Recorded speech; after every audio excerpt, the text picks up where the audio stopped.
Hi, ladies and gentlemen. How are you today? We're going to conclude our discussion of the amendments today, and I want you to remind you of these keys. Remember, while the video is playing, you can hit the pause key, the space bar, and that will pause the video, and you can go backwards or forwards using the arrow key so that you can look at the questions that are going to be on the test. You can see those questions ahead of time as we go through this presentation.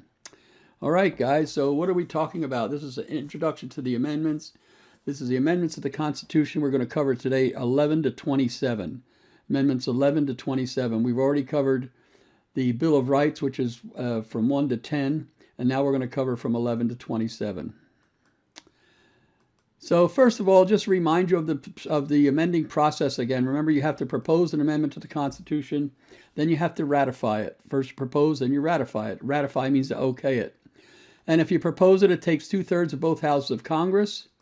And then if you're going to also, you could have a convention, like you could call a convention, have all the states go to, like, say, convention center, and then you could vote 2/3 that way in a convention. But not likely they're ever going to do that. To ratify or approve the Constitution, it takes 3/4 of the states to okay it, or in a convention the same thing. As I told you before, the Equal Rights Amendment passed in the 1970s. It passed by 2/3 of both houses of Congress. They put it out to the states. They never could get 3/4 of the states to okay it. There was equal rights for women, and it never did get that approved. All right, the 11th Amendment puts limits on the federal courts. Remember that when they were designing the Constitution, they found that they had to change it from time to time, and this is one of the very first changes they made, was putting limitations on the federal courts. The states did not want to have people going into the U.S. courts and suing a state. They were all concerned with protecting their states and not letting the central government get too much power. So you cannot sue a state in a federal court. You can't go to a U.S. court and sue California or New York or Chicago or Illinois. You cannot sue a state in a federal court.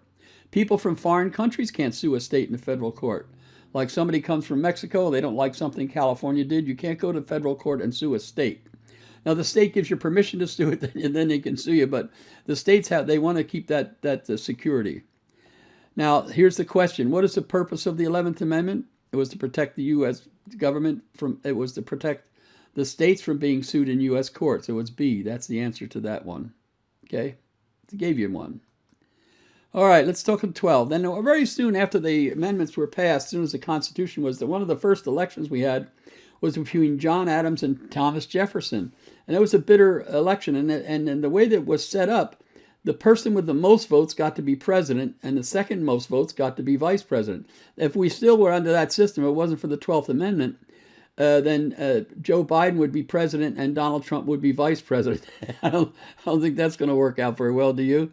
So anyway, they're choosing a president and a vice president. That's what the 12th Amendment was about. They said instead of choosing them separately, the guy gets the most as president, the guy gets second most as vice president, they said we're going to elect them as a team, as a group. So then they're both on the same philosophy. They're both working together. They're not having to worry about fighting all the time. And so it sets certain election rules for presidential election. It also does some things with the Electoral College. The rules, when Congress elects the president and the vice president, these are established under the 12th Amendment. They've just made some changes. The main change was to get the president and the vice president to be elected as a team. Now, here's our question. What's the purpose of the 12th Amendment? Well, I just gave you that. I gave you the answer to that. Let's talk of the next three amendments are called the Civil War Amendments. Amendment 13 ended slavery. Amendment 14 said you have to treat people equally. And then Amendment 15 is about black suffrage or African Americans giving them the right to vote. So let's talk about the 13th Amendment abolishing slavery. The 13th Amendment says you cannot have any slavery or involuntary servitude. It was made into law. You cannot have slaves in the United States. You know, there's still countries in the world that have slavery. The United States ended it with the 13th Amendment, and it was pure and simple. The Republicans were in control. The South was mostly Democrats. They lost the Civil War. And the Republicans just rolled through and put that President Lincoln really worked hard on this 13th Amendment trying to get it ratified. But finally the 13th Amendment was ratified. There was no slavery or involuntary servitude. So here you see people being slaves. That was outlawed. No more slavery. Also, there can't be any involuntary servitude. Let me explain to you what that was. They don't talk about it much in the history books. But back in the 1700s, the 1600s, and even before that, they would go to the streets of London and Dublin, Ireland, and they would pick up stray kids off the street, mostly boys, and they'd lock them up, and they put them on ships and send them over to the New World and say, now you have to work as a slave for a certain number of years, and then you can be free. And that was called involuntary slavery. Involuntary means you're forced, and servitude means you had to serve. Now, these involuntary servitude, these involuntary boys that had to work like that, of course, they were not there for life, and they could still go on to become rich people if they wanted to someday. It wasn't like the slaves. The slaves had no choice. I mean, they were there for life. A slave was a slave for life. So it was not as bad as being a slave, but involuntary servitude was a form of minor slavery. So what does the 13th Amendment say about slavery? And you have to answer that question. And what is involuntary servitude? So you answer those two questions. Got it, guys? Let's go on to the next one. Let's talk about, this is a very interesting amendment. What happened was, after the Civil War was over, the people in the Southerners started to say, and the Democrats in the South started saying to the former slaves, you guys can't vote. The slaves would say, well, the former slaves would say, well, we want to vote. You can't vote. Because the United States was like every other country in the world.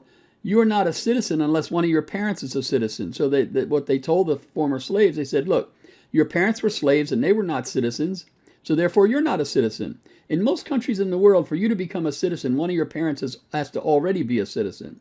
So that's what they told to the slaves. They said, you can't vote. And they started taking away their rights and things. This is in the 1860s. And they started taking away their rights, and so the slaves, they were having a hard time. They were not able to vote or get their place in society because they were treated as second-chance citizens. So they came out with the 14th Amendment, and the 14th Amendment has two parts. The first part, it says, if you are born in the United States, it does not matter, you are a natural citizen. Natural means you're born here, and you're a born citizen. So they said, if you are born in the United States, it doesn't matter whether you come here illegally or anything, you are a natural citizen. My father was an illegal alien from Germany. He jumped ship in 1913 and snuck into the United States. He was illegal. And so he could never be president. But I am his son. I was born here. It doesn't matter. He was illegal. I was born here, and I could become president because you have to be born here to be president. So you have to be born. So that's the 14th Amendment said, look, slaves, don't worry about it. Republicans said, you guys are born here, so you're automatically citizens. They can't give you that crap anymore. The law's second part of it says it's called the Equal Protection Clause. The Equal Protection Clause says that everybody has to be treated equally. You can't treat everybody the same. You can't treat some people better than other people. And so the 14th Amendment said that. Now, the 14th Amendment, when they said equal protection, the laws have to be applied equally to everybody, what did it do? It made the Bill of Rights apply, and other amendments apply to the states as well. Remember, the states, the Bill of Rights didn't apply to the states. The states could eliminate freedom of speech and freedom of the press, and if they wanted to, they could limit religion if they wanted to. But the 14th Amendment said everybody has to be treated the same. That applies to the states as well. So now the states have to treat everybody the same. So it made the Bill of Rights, freedom of speech and religion, press and assembly, and all the rest of the rights, the Fifth Amendment, all that applies to the state laws as well as U.S. laws after the 14th Amendment.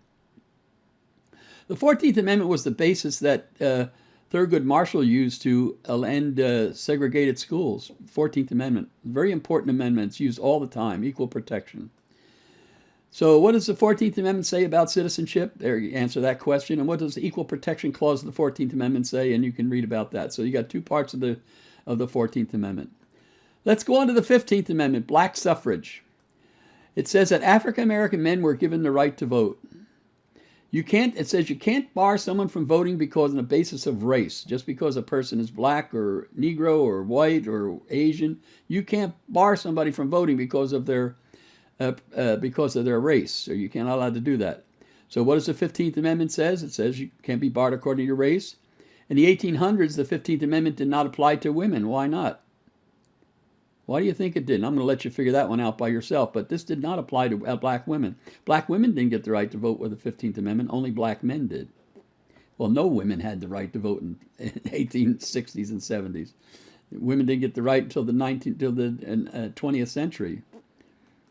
All right, the 16th Amendment, these next group of amendments are what they call progressive era amendments. The group of people got very powerful in the United States. Teddy Roosevelt was a progressive, and they became very powerful in the United States, and they like to have social programs. Progressives like to help people solve the problems in their life, make sure they have a happy life, and so they're always getting involved in your personal affairs. But in order to have money to have all these programs they wanted, they needed money.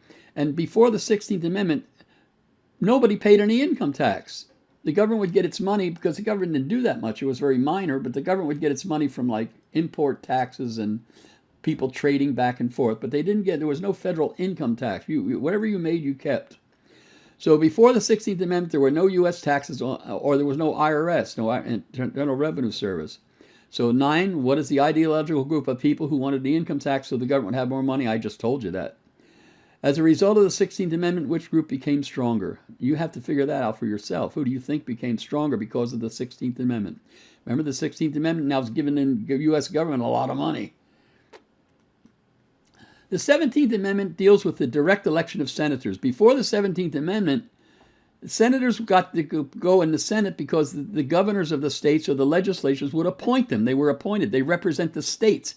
That's what the senators do. They represent the states. But they were not elected. They were just appointed by the governors. And so the 17th Amendment is a good progressive era amendment. These senators are elected by the people instead of the state legislatures. There's Senator Tim Scott, and he is a Republican senator from the South. He's doing a really good job, too. And he'll probably get reelected again. He's very popular. So anyway, these senators like Tim Scott used to be appointed by the governors. Now they run for election just like anyone else. So what changes were made as a result of the 17th Amendment? And here you have to know what the changes are. It's going to be a pretty easy assignment for you. The 18th Amendment is another progressive era amendment. Remember, the progressives are always trying to help you, improve your life. They want you to be happier. They want you to do things. Sometimes they want you to do things that whether you think it's good or not, they want you to do it anyway. They'll do what's good for you. Like they want in some places today, they want to outlaw fast food and stuff and like that. Like in New York, the progressives in New York, you can't buy a 32-ounce Coke. You can only buy like a 12-ounce Coke. It's the biggest Coke you can buy because they think Coke is bad for you. So they try to do what's best for you, whether you like it or not. Anyway, Prohibition was not very popular, but the progressives pushed it through. It said all forms of liquor was abolished in the United States. No booze of any kind, no beer, no wine, no anything at all. All forms of liquor were abolished in the United States. So here they got a sign up there in compliance with the 18th Amendment, no intoxicating liquor allowed on these premises. So the progressives were mainly kind of religious people too. They said, and liquor was a bad problem at the time. It was a big drug problem at the time because men would get their pays and they'd go home from the factories and they usually get paid with cash. And they'd go by the saloons on their way home and they'd go in the saloon and drink up all their pay and the family wouldn't have any money for the week. That's why they have those. You ever see those halfway doors in the bars where you can see down the bottom, and like you see them in cowboy movies sometimes, those swinging doors, those little swinging doors? They were made like that so the factory workers, when they were going home, they'd smell the booze and see the people dancing and having a good time and the music, and they'd go in and have a couple of beers, and pretty soon they spent their whole paycheck and their wife and kids didn't have any money for the week. But anyway, that's why they put the 18th Amendment in to outlaw alcohol in the United States. Now, why did the liberal progressive push for the 18th Amendment? Why did they want to do that? And there it gives you the answer right there. Now, the 19th Amendment, another progressive era amendment, was women's suffrage. Finally, women are going to get the right to vote. So voting cannot be denied to a person on the basis of gender. On your gender, in other words, whether you're male or female, women cannot be kept from voting, in other words. And it took a long time for them to do it. Women died getting for this right. They really did. One woman, in England, she wanted to end the discrimination against women. She wanted women to be able to vote, so she waited. And the king, it was a horse race, and the king had a horse in the race. Was running. One of the king's horses was running in the race, and she waited when the horses came around the track. She ran out into the track and held her jacket open, and it said "Women's suffrage" inside. Women want the right to vote, and she let the horses kill her. The horses ran over her and killed her. It was a big funeral in England after that, and England finally adopted women's suffrage as well, but they were not as good as the United States. The United States was better off than they were. Like in England, the women got the right to vote, but they had to be 35 years of age, and they had to live in a house where they had a man as the head of a household. Otherwise, they couldn't vote. In the United States, all women could vote no matter what. I just saw that on a movie one time. They were bragging about how England got the vote before the United States. Well, yeah, they did, but all the hurdles they had to jump through in England to vote. In the United States, if you're a woman, you got to vote, period, as long as you were old enough. But finally, women, and that was one of the best things that ever happened to the country. I have 17 granddaughters, so and they're all very smart and very good, and so I want them to have the right to vote like I want you to have the right to vote. Okay, so what did the 19th Amendment do? And here's a simple answer for you to answer that question.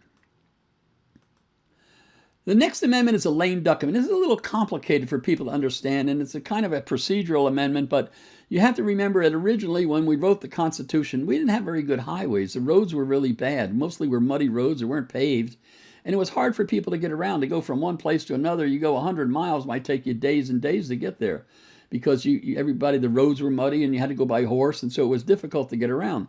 So when a president took office, it took him a while to get organized. So after Congress and the president are elected, they usually take office in January. They gave him enough time. So what they did is they said, president gets elected in November here, and they will give him until March till he has to actually take office. He was elected here in November, but he's not going to take office until March. Well, that's because the roads were bad and it took a long time for the president to travel around to get to the Washington, D.C. But the problem was that whoever was president during this time, he was a lame duck. They said the president's in here let's say the president was leaving office. He got elected in November. Well, he's going to be hanging around till March, and he doesn't have any power. Nobody's paying any attention to him because they know he's leaving, so they don't pay any attention to him. So they used to call him a lame duck. Well, after the 20th Amendment, here's what happened. They knocked out February and March, and they said you get elected in November and you take office in January. And so then that made the presidents happy then. So it's a shorter period of time. Now you get elected in November, you take office in January. Before it was March. That's the only thing that they called a lame duck amendment. So what's the 20th Amendment concerned with? And there's your answer. Is it cruelty to ducks? I don't think so, but that's one of the answers. The 21st Amendment came around. Finally, people got their head around what was going on with this booze. It caused a lot of problems outlawing the booze. It made the mafia got really powerful.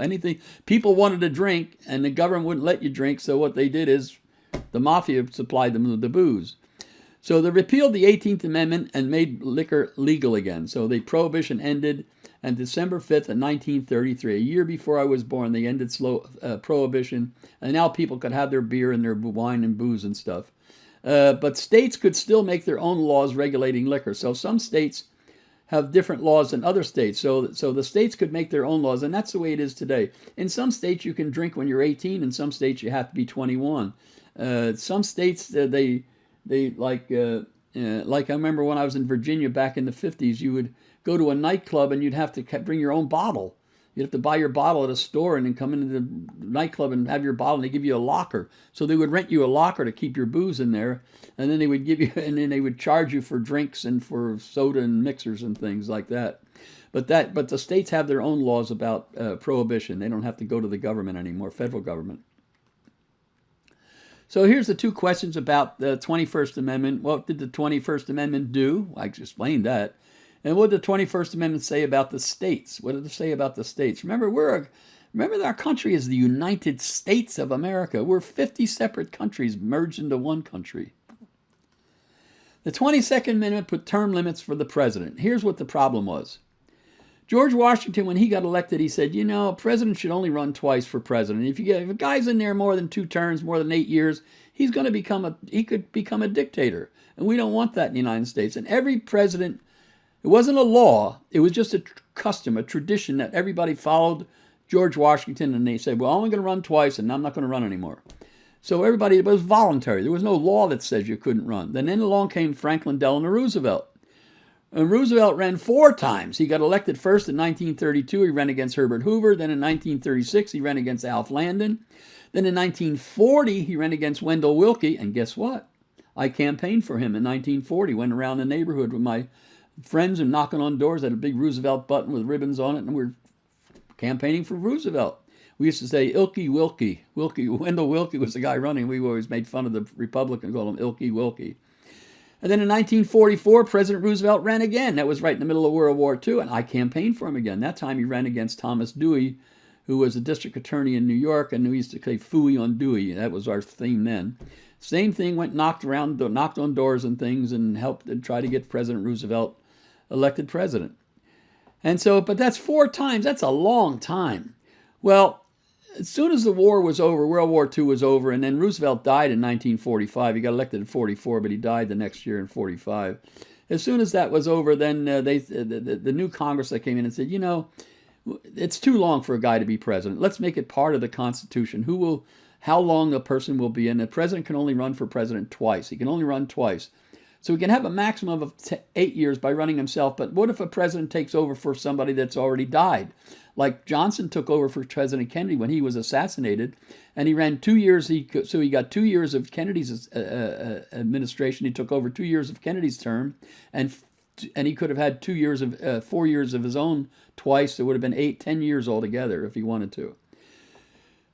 But Johnson decided not to run a second term. But you could technically be there 10 years if you finished out the term of a previous president who died or was disabled. So presidents can only run for office twice. Just remember that. Now, which president established the tradition that presidents should only run elected twice? Well, I told you that. And why did people believe the 22nd Amendment was necessary? And then you can answer your question there. That's a pretty easy question. This is a pretty easy assignment, guys. Now, 23rd Amendment is voting rights for the people of Washington, D.C. Washington, D.C. is the city that our capital is in. And the 22nd Amendment gave people in Washington, D.C. the right to vote for president and vice president. The reason they were not able to vote for president before Washington, D.C. is a city is because Washington, D.C. is not in any state. And you need state senators and state representatives to give you electoral votes. And Washington, D.C. didn't have any electoral votes, so you couldn't vote for president. It wasn't a state. But after the 23rd Amendment, it gave people in Washington, D.C. the right to vote for president. Okay? The Democrats are pushing very strongly now to have Washington, D.C. made a state itself. It's only a little city, not even as big as Chula Vista, and they want to have the state run. They want it to be a state. That would give the Democrats 2 more senators, so the Republicans are fighting against that. Because usually Washington, D.C. people usually vote Democrat. All right, let's go on to the 24th Amendment. 19th Amendment, what was the 23rd Amendment necessary for the people of Washington, D.C.? So it explains to you why it was necessary for them to vote. Now, let's go to the 24th Amendment. No poll tax. Oh, here's what happened here. Look, and this is a poll tax. This came out. I remember when this went through. President Johnson was president. In the South, the Democrats in the South did everything they could to keep to disenfranchise black people and keep them from voting and getting in. And so what they did is they had a thing called a poll tax. In fact, the first time I voted, I had to pay, it was either $3 or $5, I can't remember, to register to vote. And that was in Pennsylvania. You had to pay a little fee in order to register to vote. Well, let me explain something about what was going on in the 1960s. I was a bartender then, and I would come home with tips. I worked in Coronado in a bar, and I was considered to work in a bar where you got a lot of tips. I would get $5 a night in tips, and I thought I was rich. I would come home, I'd give my wife $1, $2, and she'd go out to the store. She'd get a pound of hamburger, vegetables, potatoes, milk, butter. She could buy a whole bunch of stuff for $2. You could get a meal, more than a meal, for $2 or $1. Well, think of yourself in the South. Most of the black people in the South were desperately poor, really poor people. And a man would have, or a woman would have to say, am I going to pay my poll tax? Am I going to pay my tax in order to vote? Or am I going to feed my family? It was a big decision for them to make. And most people said, I can't vote. It's more important for me to feed my kids and get them food. So poor people in the South, they just didn't vote because they couldn't afford to pay the poll tax. So President Johnson, who was really one of our best civil rights presidents, he really was a good man. He had a good heart. I didn't like a lot of his policies, but that doesn't matter. That I can disagree with him. I still know he was a good man. He had a good heart, and he really wanted to do was help people. He wanted to make sure that people were free, that they had enough food to eat and a good job, and he wanted to end racism. He wanted to end segregation things. So anyway, Johnson pushed and they passed the 24th Amendment, which said no poll tax. You can't charge a poll tax to people. And then black people started to vote in the South, and it started to change. And you get more people elected in the South that were more friendly towards African Americans and their plight. And so that's the 24th Amendment. What is the poll tax? And why did Americans believe they needed to have the 24th Amendment? And you can answer those 2 questions.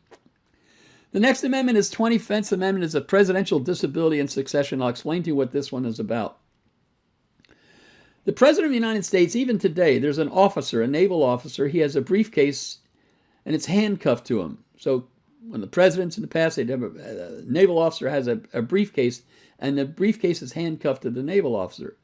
The president goes to bed at night, he sits outside his bedroom. He goes to the restroom, he sits outside the restroom. He's always next to the president, always close to the president. What's in that briefcase? The launch codes for the intercontinental ballistic missiles. Only the president can launch the missiles to attack another country, and he has to have those right away. And so he follows the president around. Now, when Kennedy got assassinated, some people thought it might be a conspiracy by the Russians. They said, look, if we kill some people said this is the conspiracy. The Russians are saying if they can kill the president and then launch their missiles before we have a chance to retaliate, then they could beat us. Well, nobody was really sure who would be president after the president was killed because it wasn't part of the law. At the time, it was only a tradition that the vice president would take over, but not necessarily. What happens if the president gets disabled? The Constitution doesn't say anything about that. So they came out with the 25th Amendment that says, who will take office if the president is disabled or dies? And it made a list of people who would take over, and now it's in law. So we know automatically if the president gets killed, the vice president. What if both the president and the vice president get killed? Automatically, the Speaker of the House takes over as president. And then if those two are killed, all three of them are killed, then the president pro tem of the Senate, the senior senator, is that president pro tem is the senior senator. I went to Washington and worked in Washington right after Kennedy was assassinated. I was a food and beverage manager in a hotel, and I was dating a girl who was the secretary to the president pro tem of the Senate. She had a pretty good job. And she used to, there's a big shopping center underneath the Capitol, and she took me down there under that shopping center down there in the stationery store they have there. They have restaurants and gyms and clothing stores and barber shops and everything. So she took me down and bought me a gold pen on the on the president pro tem's account. So anyway, I don't know if maybe I shouldn't have done that, but I don't know where the gold pen is anymore. Anyway, that was the 25th Amendment. It made sure that we know exactly who takes over. And what it does, it covers the vice president, speaker. Then it goes through, after the president pro tem of the Senate, these are all elected people. Then it goes to the cabinet. It'll start with the Secretary of State, then Treasury, then Defense and General, and all the way down the line. So that's who takes over. One of the Secretary of State under the Clinton administration, she would not have been able to be president because she found out in the hearings when they were confirming her to be the Secretary of State, she found out she was Jewish. She didn't even know she was Jewish. But it turned out that during World War II, her family turned her over to another family that raised her, but to hid her from the Nazis so that he wouldn't catch her because she was Jewish. So because she was not born in the United States, well, she couldn't be a president. She was not born here, so she couldn't be president. All right, the 26th Amendment. It's 22nd Amendment. Let's answer the questions first. Why was 25th Amendment necessary? If the president and vice president are both killed, or say who takes over after both of these guys get killed, okay? You can just scroll back and look it up. After the president and vice, who takes over, that's the next person in line. Okay, guys. 26th Amendment, voting rights for 18-year-olds. This came in the 70s, and President Nixon would push this really big. He liked the military. Nixon said, look, if you're old enough to fight and die for your country, you're sure as hell old enough to vote. And so they pushed the 26th Amendment that gave 18-year-olds the right to vote in the United States. Before, it was 21, and now some people want to make it 16. I don't know, it might be a little young, but maybe it's not. I'm not sure how it's going to play out. But voting rights for 18-year-olds, that was the 26th Amendment. Question 24 says the 26th Amendment lowered the voting age from 21 to 18. What president said if you're old enough to vote, you're old enough to fight? Yeah, then you're old. If you're old enough to fight for your country, you're old enough to vote. Who was that said that? Which president? And the last one is, this is kind of a hokey amendment. It was really put in there because one of the political parties screwed up. What happened was the Democrats had controlled the House and the Senate for almost 50 years. Republicans never controlled the Congress. They did that because, I'll get into details, explain it to you later, but because the South always voted Democrat, so they always got reelected. So anyway, right in the middle of a hard economic times, the Congress gave themselves a big pay raise. American people went ballistic. They were so furious that the Congress would give themselves this big pay raise right in the middle of a recession.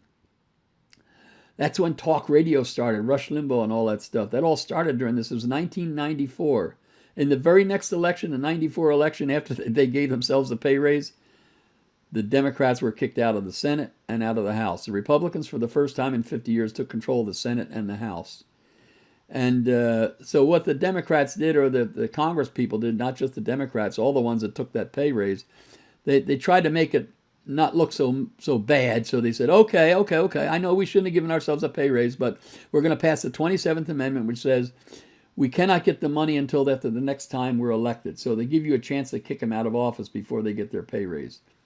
I am not one that really criticizes Congress for having a pay. It's very expensive to be a representative. It's very expensive to live in Virginia and Washington, D.C. Housing is extremely expensive. It costs you $1,500 a month just to park your car. It's really expensive. And so these guys don't get that much money. They get enough, but they have to keep a house there. They have to keep a house in their home district. Sometimes they have kids they have to send to school. If they can't get a good school, a lot of them send them to private schools because the schools are kind of dangerous in Washington, D.C. So I don't really criticize Congress people for getting too much money. I think that it's difficult for them, and they need the money. It's not hurting anything to give them enough money to live on. But anyway, that's what the 27th Amendment was. Guys, I want to thank you for your attention. You're really a great class, and I hope that you've gotten a lot and you understand a little bit more about what the Constitution and the amendments and the Bill of Rights and all that's about. I really enjoyed teaching you, and I hope that you enjoy learning about your government and your country. Thank you.